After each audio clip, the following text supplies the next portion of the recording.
behalf of the men and women at the Newark Police Department, I'm here to announce significant progress in the cold case homicide of Helen Stewart. It is our wish this announcement will bring solace and justice to the Stewart family and hopefully some closure after all these years. Mrs. Stewart's body was found in her vehicle alongside State Route 16, just east of the city limits, on April 21st, 1989. The Ohio State Highway Patrol initiated the investigation, but soon joined forces with the Newark Division of Police Detectives, because at the time Ms. Stewart resided within the city limits of Newark. In August of 1989, the Ohio State Highway Patrol stepped back and turned over the full investigation to the Newark Police Department. Detectives worked tirelessly throughout the years on that case, but eventually turned into what is termed a cold case. Each year, this case will be combed through to determine if there were any new leads to the case. In March of 2021, Deputy Chief Brinjic, along with Detective Vinoy and Sergeant Harris, took the annual review of that case again. With the advancements of DNA technology, we felt closure to this case was finally within our grasp. Also in March 2021, detectives conducted a cold case review with the Ohio Bureau of Criminal Investigation. After that meeting, several evidentiary items were submitted, and during that year, a DNA profile connection was made between the suspect and the crime. In 2024, additional DNA evidence which linked the suspect to the crime was also submitted and received. I'd like to introduce Lincoln County Prosecutor Jenny Wells to announce the indictment of the suspect. Thank you, Chief. Good afternoon, folks. Just over 36 years after the brutal killing of Helen Stewart, Lincoln County Grand Jury returned an indictment against now 67-year-old Delbert Saunders Jr. for the aggravated murder, aggravated burglary, kidnapping, and rape of Helen Stewart. And I would say that this is quite a significant day for Lincoln County in its history as the, I believe, only cold case that Newark Police Department has, and one of the oldest cold cases in Lincoln County. Signifies, I believe, the spirit of our community and this police department of never quitting, never giving up on justice for Helen Stewart and for closure for her family. I want to commend all the years of dedication by the Newark Police to keep this case on the radar, as well as the Bureau of Criminal Investigation's cold case unit's willingness to take this case and work on it, and lead Detective Vinoy's relentless pursuit in this case. It's not the end of the road. There's a lot of work left to do.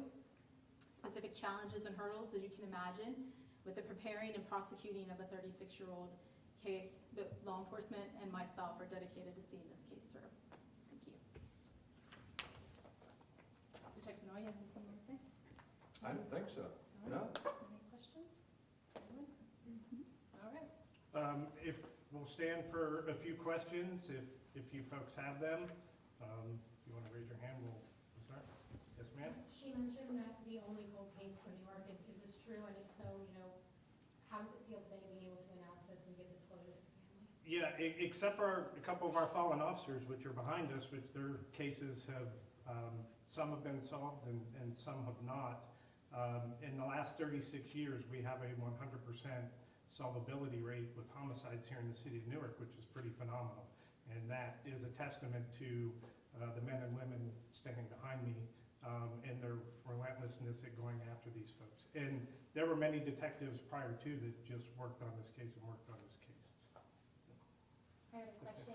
How long has the suspect been on your radar? Is it something that you had before the DNA connection? Mr. Saunders was a person of interest fairly quickly in this case. However, just because you're a person of interest, we have to have evidence backing that, which was lacking at the time.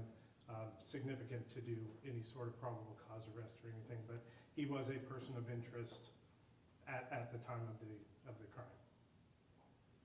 Yes, ma'am. Can you go more in depth with what type of DNA was able to match him as a suspect? What was found, or I do not have that.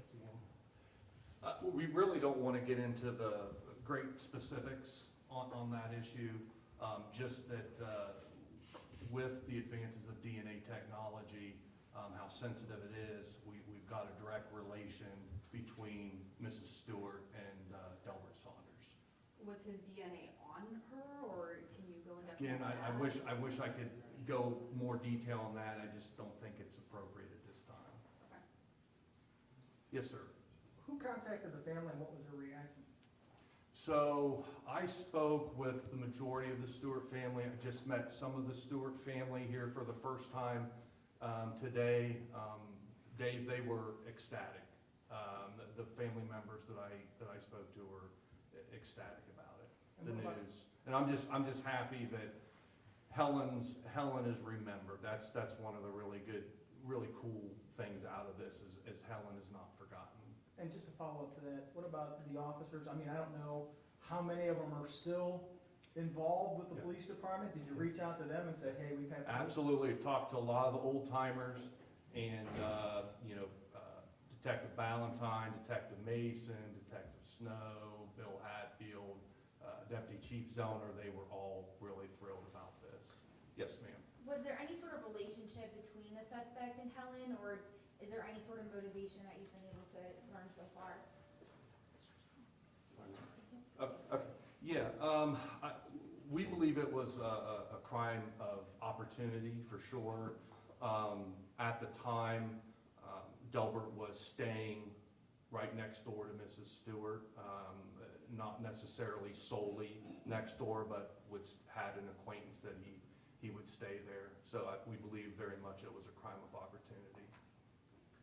Yes, ma'am. The suspect is in jail right now serving time for other crimes. How does this change the path forward with prosecution in the case, or does it change it at all? Yeah. Really doesn't change the path.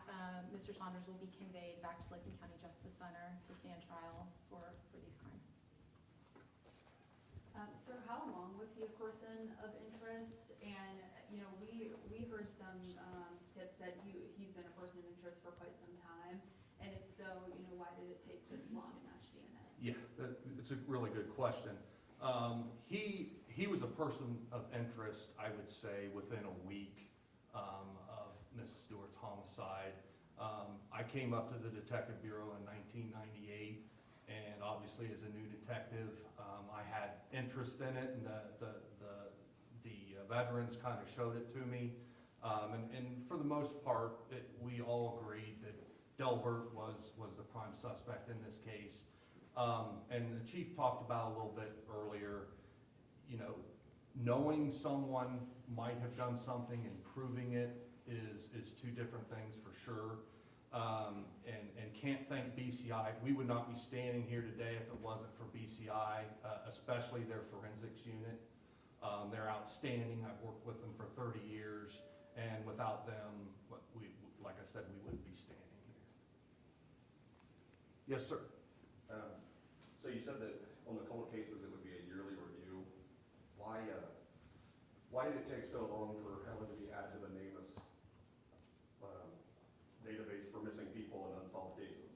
Because that was established in 2007 or 9, and I believe she wasn't added to that until many years later.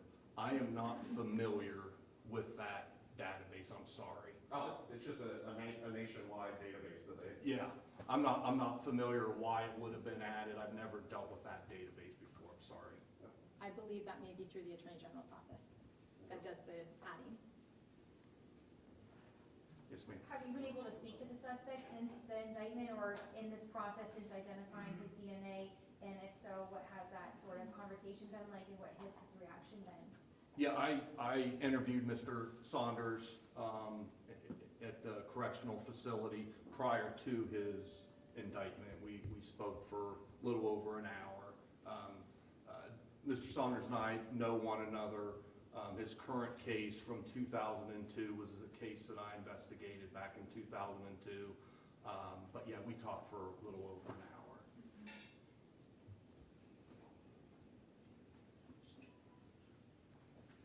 Yes, ma'am. And he'll be in court tomorrow, I believe. I don't believe so, no. he'll have to be conveyed back from the institution. Okay, The order was, or we sent the request to have him conveyed last week. okay, I believe it'll be close to 2 weeks before, should be on the court view, Sure. his arraignment date, but I believe it's a couple weeks. okay. Thank you. Last question for me. I see that he's up for parole next year. Did that add any urgency to this case into making this indictment? Or did that have anything to do with? I believe Mr. Saunders was up for parole one prior time to this. I believe it was in 23, maybe he was up for parole. But, I mean, the state would be opposed to any parole for Mr. Saunders regardless of this indictment, so we remain that way. The window between 1989 and 2021, when the DNA evidence became a little bit more prominent, what were those yearly reviews like? Were those annual reviews just a little bit more slow? Is it more stagnant, just sort of waiting between that time period? What was that like? Just trying to get us into that window. When you look at these cases, especially ones from 1989, we weren't using computers then, so you're sifting through boxes of handwritten notes, handwritten statements from detectives, neighbors, friends, neighborhood canvases. So going through that takes a significant amount of time. And annually, we would unbox all those things and we take a review of all that, just, with the new set of eyes, new detectives, and just in the hopes that we would have some sort of break that would lead us in towards a prosecution. Yes, ma'am. Is evidence pointing that this was a random attack, or I know that she mentioned, were they affiliated with each other, or? Aside from being a neighbor, just like Detective Benoit said, we believe this was a crime of opportunity. If there's no other questions, thank you folks for coming.